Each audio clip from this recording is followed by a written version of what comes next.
Okay, the class is in memory of Jared Orchen, and today we're going to learn the Haftorah of Parshat Shoftim. Page 1476.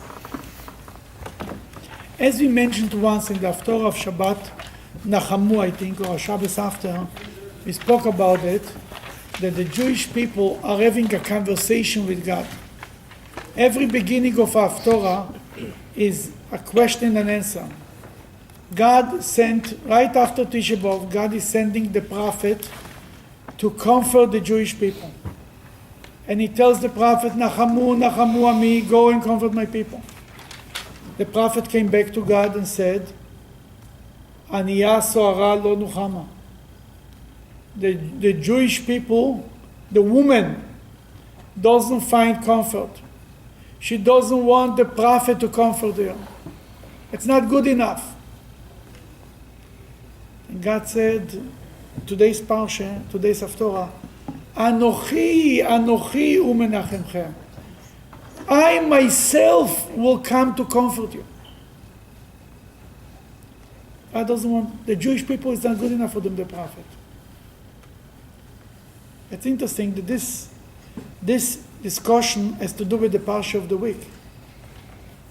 You want to check to make sure everything is working, just go from the back, don't touch. But see? Being a lawyer and a scientist did some good for you. So many years in college, at least something came out. You know, there is even a yeshiva student comes from yeshiva, they asked him, let's say, to lead a service or something. I don't know, he says. So many years in yeshiva, you cannot even lead a service. So at least he can turn on the video machine. What's being a lawyer? There's something practical. Then the conversation here is, then again, the prophet, God said to the prophet, go comfort my people. They came back a Shabbos later and told God, the Jewish people say they don't want, they are not comforted. They want God to comfort them. God now coming this week and says, Anochi, Anochi. Anochi means me, I will comfort you myself. And the Rebbe asked in one of his talks that I saw today the first time, what is this business? The prophets are not good enough? Isn't the system that prophets are made to comfort the Jewish people, to give over the messages? That's how God established it. Where God established it? In the Parsha of this week, right? The Jewish people said at Mount Sinai, God gave them the Ten Commandments, the Two Commandments, the Ten Commandments, what they heard from God himself. They freaked out, they died, whatever happened there. It was a crisis. And the Ten came to Moses and said, Reb Moshe, you know what? We heard God, good enough. We believe you now. From now on, you talk to him. And tell us.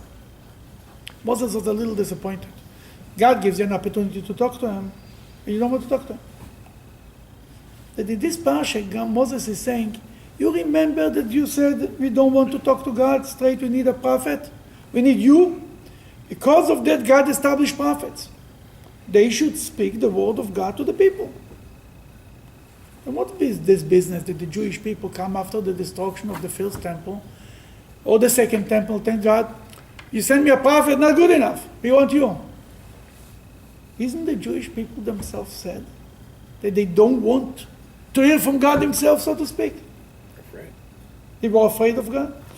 And that's the system. Since Moses and Joshua and Samuel and King David and Solomon, they were also prophets, and Isaiah and Jeremiah.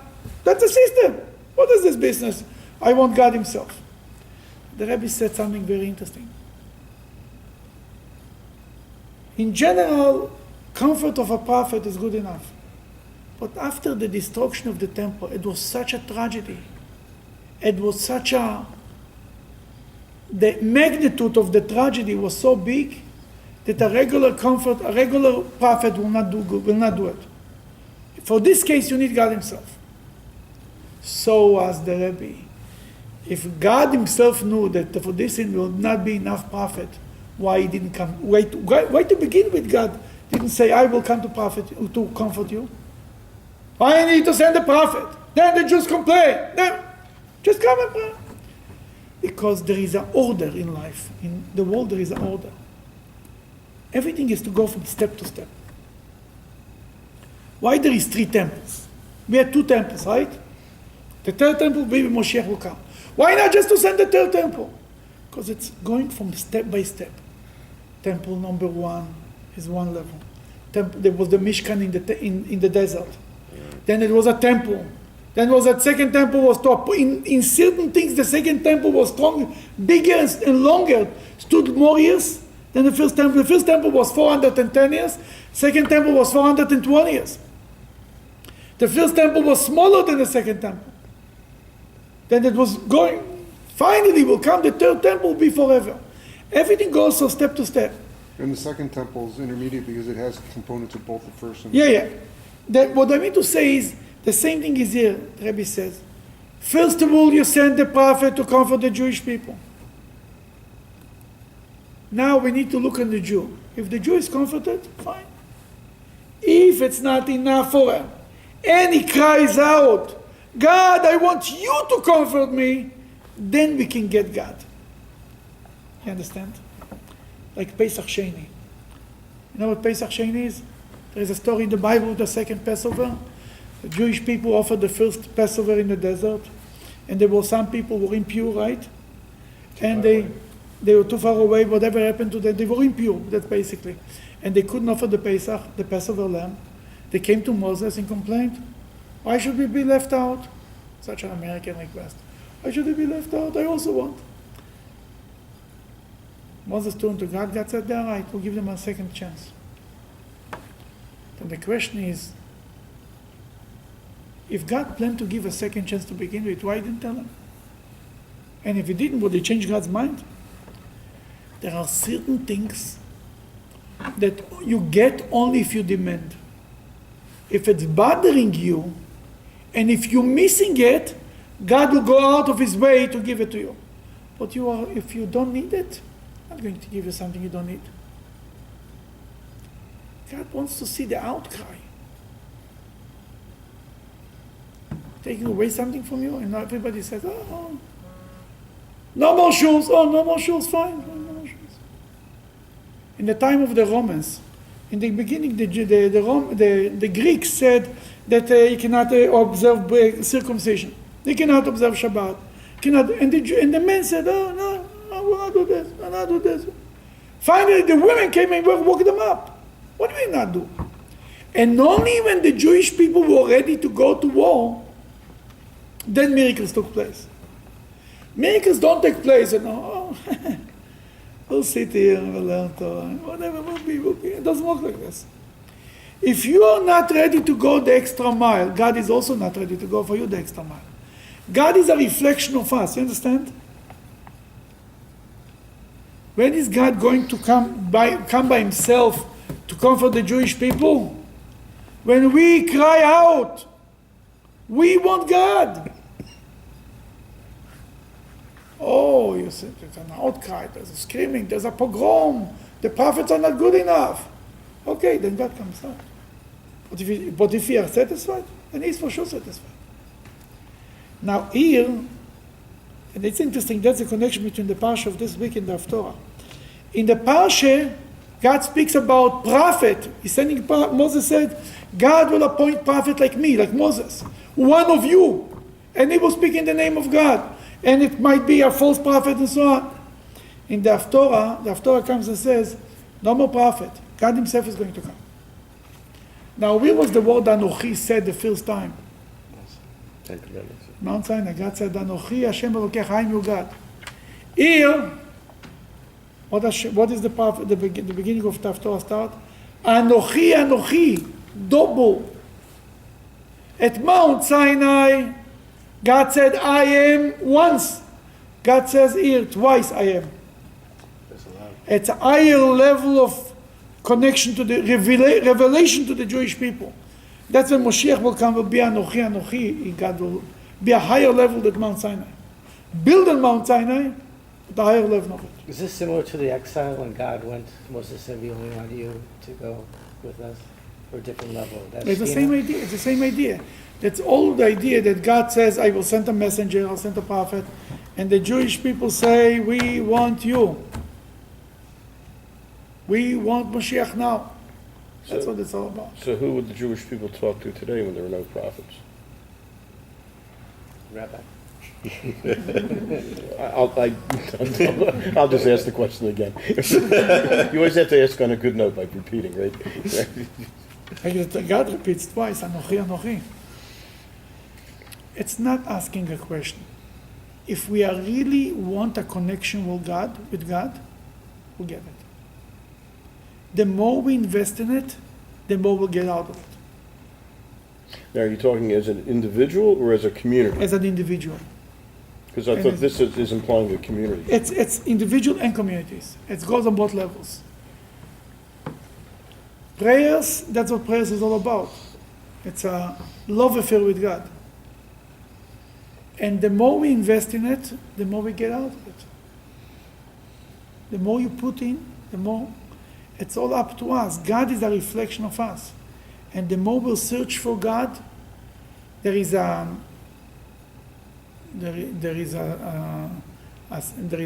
prayer. It's a song, and then in Chabad also from the King David says, "Tzomo lecho nafshi," my soul is thirsty to God, and I'm dying out of thirst.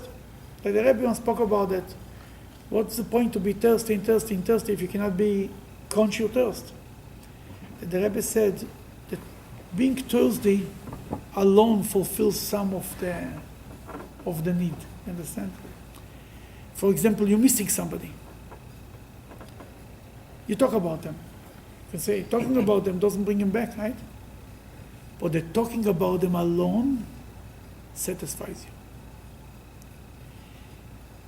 A journey to God is the same thing. The more you journey, the more God you have. Then it could be done today. It's not like going to the prophet, we fill up a complaint, you want God. It doesn't work like this. It didn't work ever. It never worked like this. That's just the beginning of the Haftorah. Now we'll read a little bit. Here, God, there is another way to look at it a little bit. God says, the Jewish people complain, we need comfort, we are so broken, we are so depressed, things are so bad. Sounds familiar, right? God says, I'm coming to comfort you. Not only I'm coming, Anochi, I'm the same, I never changed. I'm the same one who was at Mount Sinai. But you know he's asking God? God is asking the Jewish people, Mi'at! Who are you? I am the same one. You guys changed. You have to return. You have to come back. You have to wake up. Enough of complaining, God help us, God help us. You have to do something also. That's a little bit different in a way of a conversation that God says, I am the same one as at Mount Sinai. I was there at Mount Sinai. The same Anochi, the same I am that was at Mount Sinai is here ready to redeem you. Mi'at. Who are you? I don't recognize you. Why I don't recognize you? In a minute we'll see. Want to start to read? It is I, yes I, who comforts you. Why do you, who have so many merits, fear mortal man, human beings who are put into the world like grass? He says, I cannot recognize you. You Jewish people afraid of mortal man? You guys at Mount Sinai, when I took out, when it was the 10 plagues, and the splitting of the sea, manna, you were not afraid of people. What's wrong with you? You changed. I didn't change. That's what God is saying. You have forgotten the influence of Hashem, who made you, who stretched out the heavens and laid the foundations of the earth. You are constantly afraid all day from the anger of the enemy that is preparing to destroy you. But where is the enemy's anger? It's more than that. It says it's just an imagination, guys. God says, me, that I made the heaven and the earth. I'm telling you I'll take care of you, and you're afraid of human beings who disappear like what he says? Grass. Like grass? like chatzir. Chatzir is like, yeah, it spoils right away. Afraid of this? And you have my insurance policy? Being human. And even he's not around. That's basically what we all are driving ourselves crazy day and night. Fears and fears and fears and stress and anxiety. And anxiety today was more, I think, than it was then. And God says, what happened to you guys? I'm the same, I'm here. You used to have faith, now you lost it, you're all over. Well, let me ask a question. So at this time in the history of the Jews, they weren't praying on a daily basis to Hashem? And praying on a daily basis, no, it was not. It's after Wasn't the destruction of the first temple. It just started at the beginning of the second temple. Maybe it started a little bit, but it wasn't. They did not pray officially, but unofficially, people always prayed. They were just Make using the sense. Psalms at that point. They weren't really, it wasn't Yeah, but I need structured. to say is It what's wasn't prayer? structured. What's prayer? Prayer is when I'm in need. I turn to God and say, God, help me. That's what we're talking And you sit in a taxi in New York, and he's driving like a Meshuggah and you're praying. That's the real mitzvah of praying. And they say that the taxi driver arrived to heaven, and he was going straight to heaven, and the rabbi stands online. The rabbi is asking the taxi driver, it's not fair, what's going on here? He says, Rabbi, when you were speaking, they were sleeping. When I was driving, they were praying. There's the whole difference. Then that's because that's the real idea of prayer is when you are in need. When you sit when you watch your kids playing basketball or whatever it is, sports, and you pray you should be successful, that's prayer. That's what it's all about. And whenever we need, you turn to God and not to anything else. But it's not, listen, Isaiah said that. Isaiah was before the destruction of the first temple, but he saw the future. Number 14. The wanderer in exile will be freed quickly. Even when in exile, he did not die, and he was not destroyed, and his bread did not fail. For I am God your God, who calms the sea, if he wants or makes its waves roar. His name is the God of hosts. God says, first of all, even during exile, you were taken care of.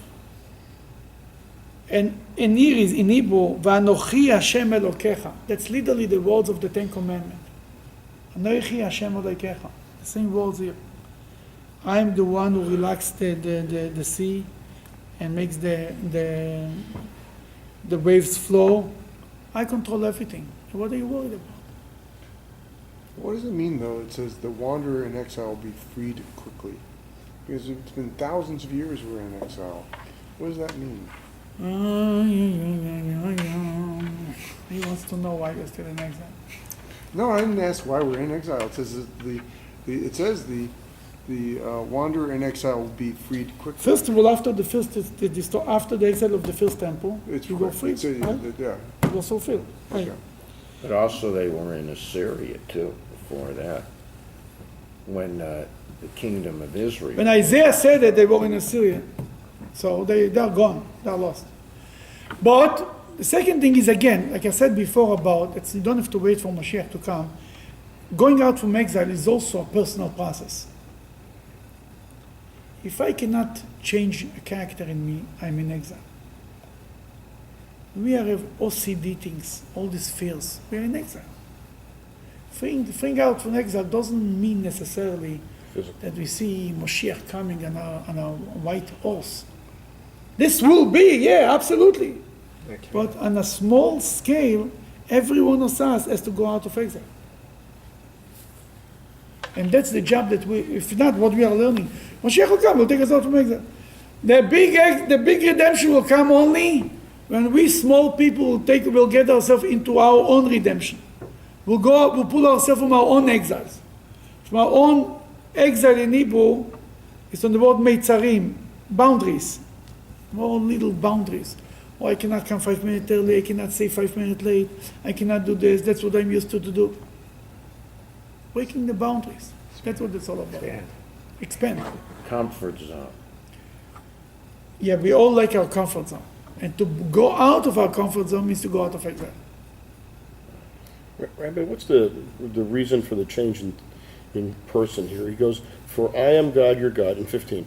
And then he says, "Who comes to see if," then he goes, "if he wants or makes its way through." And then he says, "His name is the God of hosts."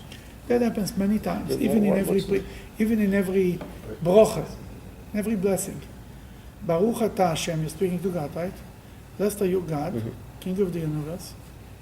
Continue in English. Asher kiddushanu. Say it in English. Who sanctified us? Talking to him, right? So then you're talking about him.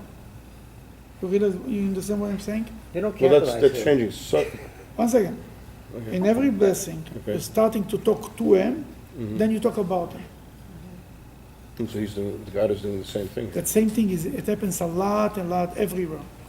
Because talking about God, to God, and about God. It's many explanations, but the bottom line is it's a very common thing that happens. What is the term God of hosts? This is in general. This is like prophecy. This is like poetry. I mean. God, God of hosts. No, who was the first one to say God of hosts? that's what it forgot. Does that mean God of the angels? Who was the first one to call God of hosts? It moved. I should not clap too much. Abraham. Who said God of hosts, the first one? You know. You should. Is You that should. what in Egypt? You mean? Huh? In Egypt? No, The- Abraham? no. Too far. You're going too This far. seems like a military. Oh, probably David. No? It's a shame that it's not written in this. It doesn't appear in this Only book. leaving Moses left, right? It's not in this book, no. Oh, No. brings Isn't out, it part brings of out the, the stars. One by one. That's a lot of hope. Hashem's voice, yeah, I know, but who is the first one to call God's voice? Hannah. Remember the Haftorah of Rosh Hashanah? Oh, yeah, and right. She called God God of hosts. God of hosts means God of the armies. Where's a lot of soldiers, so to speak, angels. Yeah, that's what God of hosts means. Why would she call him? Here it talks about the God of hosts. What are you afraid of? I'm stronger than every other God. God is on earth. God is on army, exactly. Thousands upon thousands of angels. We use this expression of God of hosts in every prayer, every Mari, right? And more than that, everywhere. Oh, right. That's No, the three. The Hashem- three things. The- Hashem's voice, Imonus, Golon, Ekef, everywhere. Tzvaot is a very, God of hosts is a very common everywhere in the prayer book. You're reading it in Hebrew. If you would read it in English, you would see it. That on one hand, it's good to read it in Hebrew. On the other hand. Okay. We are number 16, I think. Yeah? I have put my words of Torah into your mouth, and in the Torah's merit, I sheltered you with the shadow of my hand from the enemy, planting you in your land like the stars of the skies, and establishing you to be as widespread as the earth. All the nations will say to Zion, God is saying to you, you are my people. You're my people. That you are God's people. Then God says, I will put osim dvorai beficha. I'll put my word in your mouth. That when I learn Torah, it's the word of God in my mouth. Right? Ubetzel yadi kisiticha. You know, the hand is like a shadow. The shadow, I will protect you with my hand because you learn Torah. You know that when you say when we say the blessing and the Havdalah after Shabbat, we use a candle, and we put our hand like this for the nails, but also to see the difference in shadow and light, to enjoy the light, so to speak. Why God was promising us that He will protect us with the shadow of His hand? Because we learn Torah. Learning Torah is the protection of the Jewish people. The Jewish people need an army. They need connections, they need aeroplanes, and they need tanks. But the most important thing that protects the Jewish people is the people who learn Torah.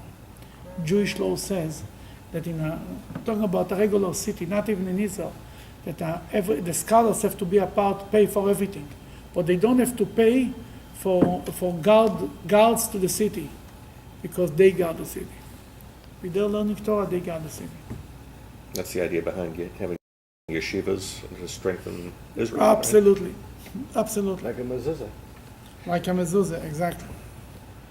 And God will say to Zion, to the Jewish people, you are my people. Now, okay, number 17, God is saying, you know what God is telling the Jewish people? Stop krächzing. Look what he's saying. Before we get there, the term Sion. I wanted to speak about the krächzing. You think, okay, go ahead. I'm sorry. The term Sion is used in several different ways. I mean, it's used here for Israel. It's used for the Temple Mount, but Mount Zion in Israel today is not the Temple Mount. Because you called it Mount Zion, it's my fault. Zion, Zion is the neshama, the soul. A sign. Zion means a sign, like a mark. You know that a gravestone is called a Zion. A sign, a mark that somebody is buried there. Zion means a mark. What's the difference between oaths? For example, 1 second. You give people an attest, you get a mark, right? Why it's called a mark? I don't know. Because you can see it. I don't know, but it's called a mark. It's called in Hebrew, Zion. Zionim. איזה ציון קיבלת? What mark you got? The Zion is a mark. The mark, in every Jew, there is a mark of God. There is a representative of God, the neshama. Zion is the neshama. That's what he's talking about. Not talking about a stone, a wood. He's not talking to mountains. He's talking to people. Mountains don't understand. People talk. People understand. But it's used later on for the land of Israel. Obviously, but it's never straight on the land. The land, what the land represents, again the people. It's again about the Jewish people. No matter what you're talking about. Look number 17. Who's supposed to read number 17? Wake up, rise, O Jerusalem. Wake up, Itoreri, Itoreri, Kumi Yerushalayim. Where we know this expression, Itoreri, Itoreri? In the, when you do Ladodi, In Lechadodi, on Friday night, it's used for meal. Many expressions in the Lechadodi come straight from here. Itoreri, Itoreri. Wake up. God tells the Jewish people, I'm the same one. You guys change. Itoreri, wake up. No. Come back. You have to wake up. You have to help yourself sometimes. Get up in Jerusalem. Who is Jerusalem to get up? A stone? A wood? The earth? How is that comforting, though, to be telling people, you have to wake up, you have to do this? God tells them, I'm here, guys. Now it's your turn. Now you get up. It's very comforting, too. It's not, you see, comforting is not just, I'll tell you, sometimes comforting will not be enough, because comforting is another thing that I saw today from the Rebbe. Anochi, twice. There is a father who comforts his son, and there is a mother. Last Haftorah we learned, like 2 Haftorahs ago, like a mother, last Haftorah, like a mother that comforts her son. Remember? We spoke about it? In the Torah it's written, Kerachem av al banim. Like a father has mercy on his sons. The mother comforts her children. The father has mercy on your children. What's better? To comfort your child or to have mercy on your child? comfort. You want to be comforted. I know. It doesn't mean it's better. What means to be comforted? You're sitting like this. And somebody's comforting you all day. You're such a good boy. You're okay. Don't worry. Comforting doesn't say change the situation. It doesn't fill up the what you missed. You understand? What you lost. You're comforting. You're trying to make it easy. The Father is trying to wake you up, to start to move. Comforting is almost to people who don't want to do anything. It's passive. It's a passive thing. That's why you like comforting. Everybody, you're not the only one. Like I tell people, getting depressed. Why everybody's depressed? Because it's easy. It's much easier to sit like this than to do something. You don't need to teach anybody how to get depressed. Come here, I'll teach you. You're such a thing. It's called to get depressed. You get depressed is the easy part. Doing nothing, sure. There is a book. The Tanya is called the Sefer Shebenonim, a book for the intermediaries. The Rebbe said like this: there is no book for tzaddikim because it's very hard. A book for the Reshoim, for the evil people, we don't need. Everybody knows how to do it. Then you need a book for the intermediate. Understand? How to get depressed? That's why here is more than just comforting. Anochi from the father. There is Anochi from the mother. The mother comforts her child. The father has mercy on his child. Because he has mercy, he tells him, wake up. Start to do something. You get out of your depression. Give. Do to others. Then you get excited about life. Somebody told me the other day, his daughter had to go to Israel. Then she had a stomach flu. They wanted to change the ticket. It was $500. He told her, just get up and go. It's good. Before she came to New York, she already forgot she had a stomach. There is nothing more making you sick than laying in bed. The more you lay in bed, the more you start to feel all your bones in your bed. You get depressed. The best cure for a person, the best cure is to throw him out of his house. Get out and start to help others. The more we'll be busy helping others, we'll not have time to think about ourselves. In Russia, I read there was a famous psychologist. His name was Fischl Schneerson from the Chabad descendants, a great author and psychiatrist. That I saw him writing. He said that he saw patients that he had before World War II. He says during World War II they got cured. You know why? Because depression is a sickness of the rich. You have to be able to afford to be depressed. In Russia, nobody is depressed because they need to eat. If you will be depressed, you will die from hunger, my friend. Nobody has time to get depressed. It's a matter of survival. But more than that, when you do to others, I mentioned the story a few times about a girl a couple was supposed to get married, used to get into the Rebbe. A few days before the wedding, used to get a private audience. Used to come in together. Now, a religious bride and groom, the week before the wedding, they don't talk to each other, they don't meet each other. But to the Rebbe, they walk in together and then they left. They come in together. The Rebbe gives them a bocher. After the bocher, the bride tells the Rebbe, I want to speak with the Rebbe privately. It was whoa. If the secretary would know that she has such a plan, he would never let her in to begin with. And the Rebbe gave one look on the guy. He disappeared. She was by the Rebbe in the office for 20 minutes. The guy thought he's dying.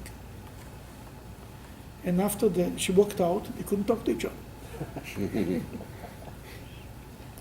He waited until it was on Wednesday, Sunday was the wedding.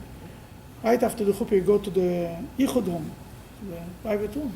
First thing he asks you in the Yichud room, what do you talk to the Rebbe? He couldn't wait 4 days, he thought he was there. And the Rebbe she tells him, I told the Rebbe that I'm afraid to get married. She wanted to call off the wedding. 4 days before the chuppah, for the wedding. She told the Rebbe, I don't like children. And when my husband will say that I don't like children, divorce me. It will be a disaster. She was all woke up that the world is coming to an end. The Rebbe told her, relax. Get married. And after you get married, the Rebbe told her, go and volunteer in a children's hospital. And you will start to develop relationship and feelings to children. The guy has, I think, 13 children now. Born. From the woman who didn't like children. But what's the idea? The idea is when you give. The same thing is here. Here comes Anochi, the father, not just the mother, and says, I'm comforting you, but guys, enough of this business of krechzing.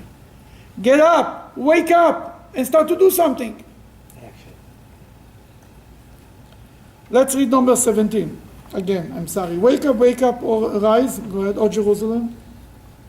wake up, rise, O Jerusalem, you who have been drinking until now the cup of wrath from Hashem's hand to cleanse your sins. You drank and sucked the cup of poison to the dregs, so there are no punishments left for you. You said you suffered a lot until now. Yes, I know that. But let's move on. Continue number 18 of all. Of all the children to whom she gave birth, there is no one to guide her, no one to hold her hand from all the children she raised. Double suffering has happened to you, but who will even nod his head to comfort you when everybody is your enemy? God says here, I know you suffered a lot. You're drunk from the drinking the suffering, from the cup of suffering, not from the cup of wine. You drink cups of suffering so much that you're drunk, and you're drunk in such a way that you don't even have. We are your younger kids to show you the way. We are the older kids to support you to walk when a drunk person walks. The commentaries say it's like the older son will hold them to help him to walk, and the younger side will show him the way. Here you don't have a younger child, you don't have an older child, you're lost. Yeah, you suffered a lot. Continue. From the double suffering of robbery and starvation, famine and the sword, who will be able to comfort you? Your children have passed out from the lack of food and drink. They lie unburied at the head of every street, like a bison caught in a trap, filled with the effects of God's fury, the rebuke of your God. Doesn't sound good, right? But, go ahead. Therefore, hear this, O afflicted one, who is like a drunk from suffering and not from wine. This is what your master, your almighty God, who fights for his people, says. I have taken the cup of poison from your hand and the dregs from the cup of my wrath. You will never drink from it again. I will place it in the hands of your persecutors who said to you, bow down, and we will walk over you and make your body like the ground, like the street for passerby. okay, that he says, you're right, you suffered a lot, I recognize it. You were drinking the cup of suffering, and it's interesting, in Hebrew, there is a cup of comfort. That's an expression, you offer comfort to somebody, you offer him a cup. There used to be a cup of wine to comfort a mourner. And it's called a cup because there is a cup of suffering and there's a cup of comforting, so to speak, the opposite. But God says you were drinking plenty, now I'm going to give this cup to your enemies. They will drink from it. These enemies who walked all over you, you were ready to suffer. The Jewish people were ready to suffer from their enemies and not give up on their religion. They were in throughout Jewish history, we had many opportunities to convert to the other religion, to worship idols, and to have a good life. And the Jewish people were ready that all the passerbys will walk over them, but they didn't give up on the religion. That's what he's saying here. Rabbi, he's also saying you will never drink from it again. Yes. Does never mean just Never? for the short period, or is this a prophecy for the longer term? Like, I'll never kill the earth with a flood again. That's a And long your term. question is, why was the Holocaust? That's a question. Yes. Among others. I have the same question. And I'm not going to find excuses for God. No, I'm just... No. It's a good question. God said you'll never drink the But I can't read the Hebrew, but I mean, is that... But I'll tell you. Does the Hebrew word really say never? Yeah, never. The question is, when is he talking about? This is the ultimate redemption. Never took place yet. Yeah. I mean, this was during the first temple. You understand what I'm saying? We still had the second temple. Exactly. At least to say the ultimate redemption, after the ultimate redemption will come, will never be again. Yeah, absolutely. But the ultimate redemption didn't come yet. A small technical problem. It's time. Now, this was chapter 51 in the book of Isaiah, a half of the chapter from the middle of from number 12, right? This is chapter 52. We continue the Haftorah.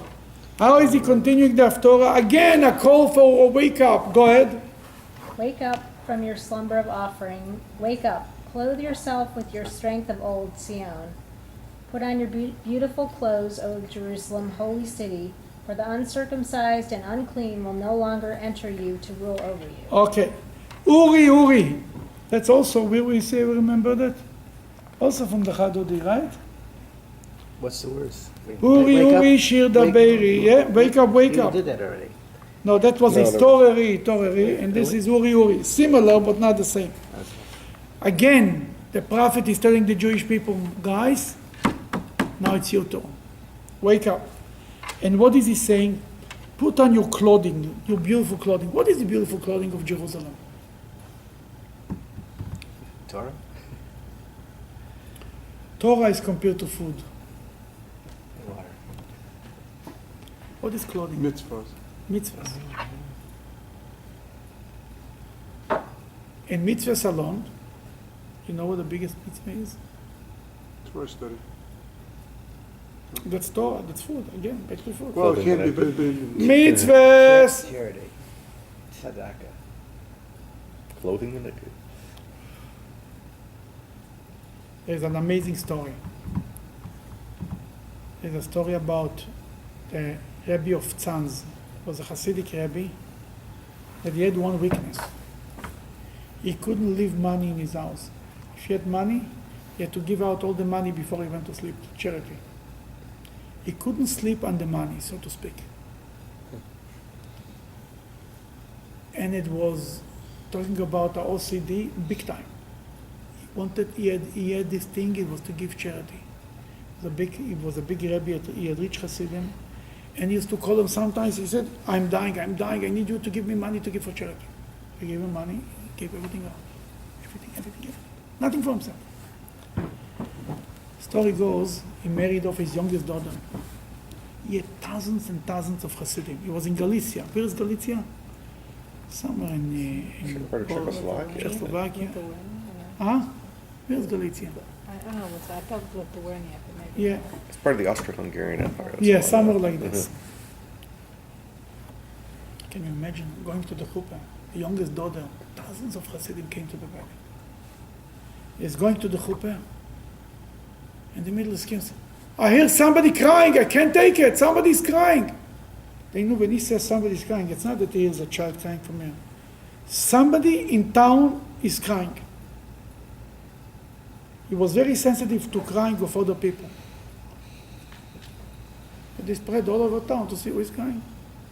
He's not going to the chuppah, somebody's crying. They found that in the same city, there was another wedding from a very poor bride. She's going to the chuppah. She has no clothing. No normal clothing to the chuppah. They came back, they said, yeah, they found the gold. There's another bride who she's sad because she doesn't have a bride dress. Gown. He turned to his daughter and he said like this. It's written about God, Levusho Tzedakah. His clothing, charity is his clothing. God's clothing is charity. But he looked on his daughter and says, with which clothing you want to go to the chuppah? With your clothing or with God's clothing? And she took off, she went to her room, they exchanged clothing. The daughter of the greatest rabbi, who were the richest Hasidim, they put her on the most beautiful gown it could be. She gave her gown to this girl, and she put on her shmatas, and she went with her to the chuppah. That's what they called. That's the clothing that Hashem is talking about. In general, mitzvahs are clothing, but the more charitable the mitzvah is, the more clothing it is. What is the beauty of Jerusalem? Jerusalem is the Jewish people. We have clothing. Any mitzvah is clothing. You put on tefillin, you put on your hand, that's a clothing. What's a clothing? Clothing is something that you replace. You put on your suit, you take off your suit. You put on the tefillin, you take off the tefillin. Mitzvahs in general are clothing. When we say, on Yom Kippur, we say in the Haftorah, one day we'll learn this Haftorah too. We'll get there. We'll say that the Haftorah says, again from the book of Isaiah, right? Yom Kippur in the morning, what do you say there? If you see a naked man, you should clothe him. Ki tireh arum v'kisito. What does this mean? See a naked man. I see. Where is anybody seeing a naked man in Solomon lately? Yes. Doesn't exist. Yeah, on the beach maybe, but not because he doesn't have clothing. You see a naked man naked of mitzvahs, clothe them with a mitzvah. Help him, inspire him, connect to him, invite him. That's what it's all about. Here Hashem is turning to Zion, and he says, wake up, clothe yourself with your strength of all Zion. Put on your beautiful clothes. What is the beautiful clothes? Mitzvahs. Go ahead, number 2. Quick question. The Go term ahead. uncircumcised and unclean. I know there's one commentator who says that refers to Christians and Muslims, but what's your take Not on that? necessarily Christians and Muslims. Anybody who is not Jewish. Uncircumcised is a reference to anybody who is not a part of the covenant. That's what it is. Not necessarily. It might be circumcised for the matter and for technically. You understand what I'm The saying? Egyptians were circumcised. yeah. That's what I'm saying. It's not a matter of technical term. Whoever is circumcised, whoever should be circumcised is circumcised. Whoever the uncircumcised are considered the people who are not a part of the covenant for the Jewish people covenant. We are in number 3. Where are we? 2. 2. Go for it. Jerusalem, shake off the dust of mourning, arise and sit on your throne, release the bonds from your neck, O daughter of Zion, captured in Babylon, for this is what God says, you were sold for nothing. Then first of all, the prophet tells them, shake up, get up of mourning, get out of it. You know, when a mourner, after 7 days of mourning, we tell the mourner, in Yiddish or whatever, we tell him, stay off, get up. It's a mitzvah to tell him, get up. Enough. And we wish him that he will never have to sit again. But that's a part of the tradition. And that's exactly what Hashem is telling the Jewish people. The prophet is telling. Continue, I'm sorry. For this is what God says, you were sold for nothing, so you will be redeemed without payment. This is what God No, when God sold us as slaves, the nations of the world didn't pay God anything. They got us for free. It says we don't owe them anything. You can live. You can live. You can be redeemed right away. Go ahead. This is what God Almighty says. My people originally went down to Egypt long ago to live there temporarily, and Sennacherib, king of Assyria, oppressed them for no reason. What he says here is something interesting. We went to Egypt. The Egyptians didn't come to take us to exile. We went to Egypt. They were our host for 210 years. Sure enough, 80 years of the 210, they were not nice. Fine, but we were in exile, so to speak. He doesn't blame Egypt so much. But Sennacherib, the Assyrian king, he came to Israel. He was the first one to exile the Jewish people. Before Babylon, before everybody, he was the first one to take the 10 tribes. The 10 lost tribes, he did it. That he took us, Assyria oppressed them for no reason. He came from nowhere to attack the Jewish people. We never heard him. We never came to him. It's not like we came to Egypt. Assyrian came to us. Go ahead. So why should I leave my people in exile? Hear now, says God, for my people were taken captive free of charge, and its oppressors are boasting of their success, says God.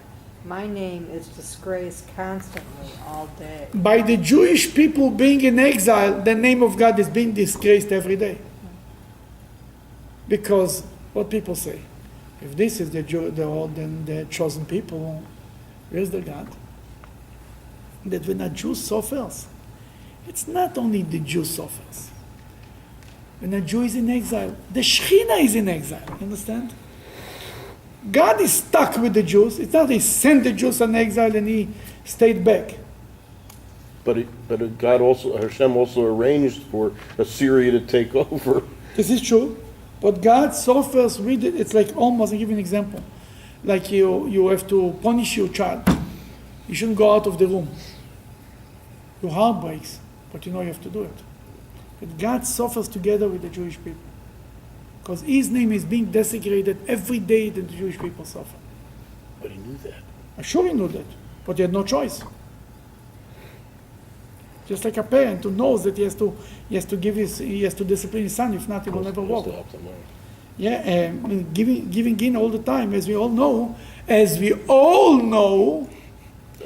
doesn't work. Not only doesn't work, we make disservice to our children. Therefore, when my people are redeemed, they will recognize my name. Therefore, on that day, they will know that I, who promised redemption, am here, having fulfilled my word. How beautiful it would be when the feet of one who announces the redemption goes up upon the mountains to make his voice heard from afar, announcing peace, announcing good, and announcing salvation. announcing peace, announcing good, and announcing salvation. Who is going to be the one who stand on the mountain tells us that? Elijah, Mashiach, yeah. Go ahead, finish the verse. He will declare to Zion, your God is king over the whole world. He will declare that to Zion, God became the king. When we sing every time we finish the Oleinu. Hashem yeh lemelech, God will be a king. Al kol haaretz, and all the earth. Bayom mahu, at that day. They're talking about the day for Mashiach come. Bayom mahu yeh, at that day Hashem echad, u'shmo echad. God and His name will be all over the world. Everybody will recognize God. That's what He's talking about. Then the prophet, the Moshiach, Elijah will come on top of the mountain and will announce, guys, the time of redemption has arrived. The world recognizes that there is a God. And then what's going to be? Continue. Yeah, go ahead. He will declare to Zion, your king is king over the whole world. Your town watchmen who announce visitors with their voices will raise their voices together and sing. For God's return to Zion will be seen eye to eye. Okay. At the same time, when the announcer will stand on the mountain, at the same time the town watchers, the people who stand on their mountain to see who comes, will see eye to eye. They will see, they announce the Moshiach or Elijah who comes and tells us that the time of the redemption has arrived. And together, go ahead, I'm sorry, we are now number 8, I'm sorry. Let's read number 8 again. Your town watchmen who announce visitors with their voices will raise their voices together and sing. Together with the person who announced it. Go ahead. For God's return to Zion will be seen eye to eye. Eye to eye in a physical eye. Ayin be'ayin yiru. Not in a spiritual sense, in a physical sense. We'll be able to see that Moshiach is coming, that the redemption has arrived. Continue. Burst forth in song together, O ruins of Jerusalem. For God has comforted His people and redeemed Jerusalem from the control of idolaters. God has bared His holy arm before the eyes... Now He says another thing. God has bared His holy arm before the eyes of all the nations. How is God bearing His arm? What does this mean? Choshaf Hashem ezroya koche. What happens when you bare your arm? What do you want to show? His muscles. Show strength. From time to time, God stretches out His arm, bears His arm. What does this mean? From time to time, God makes miracles. For example, Outstretched arm in Egypt. to Egypt. And from time to time today. And the plane that landed on the Hudson. Entebbe. No missiles on Israel. And the Persian Gulf War. From time to time, God shows to the Jewish people, to the world, that there is a boss here. It doesn't happen every day, but whenever God decides. Okay. I'll finish the sentence. God has bared His holy arm before the eyes of all the nations when He punished the enemy. Go ahead. All those who live at the ends of the earth will see the salvation of our God. Go out, leave that place of exile quickly. Do not touch anything unclean. Go out from the city of your exile. Keep pure, you who carry God's weapons, the Torah and its mitzvot. But you will not leave. You will not leave. Now, number 12 is very important. Go read it slow. But you will not leave too quickly in a panic or depart in flight, since God is going before you, and the God of Israel is When they lived in a panic. Egypt. Egypt. They were running out. Quickly came out from Egypt, right? They had the food. They didn't have time to make the matzahs. And then they were running away from and first of all the Egyptians chased them out, right? That's living in a panic. And then they were flying. They were running away from Egypt, right? First of all, the Egyptians chased them out of the city. Then the Egyptians were running after them. They were running again. He says the Moshiach will come. We'll go out slow. Nobody will push us out. Nobody will be running after us. God will be in front of us. God will be in the back of us. Yeah. See, part of the reason why we were rushing out from Egypt, because it's written in the Medrash that one more minute we would never go out. We were so synced in the culture of Egypt, we would stay there. Here it's a whole different coming out. Most of the Here. people did stay. Huh? 80% of them stayed. Yeah. Here, the Moshiach will come, will be a whole different way. And Cadillacs. Look at this. Beautiful. Not And running the- around with matzahs, with cakes, with cookies. A kiddush, a nice kiddush. And this language is reminiscent of in the wilderness with the fire and pillar of cloud, the God's presence before and after, in the day and the night. It's Exactly. the same language. The same thing. We will not rush out from exile. We'll go out like big machas.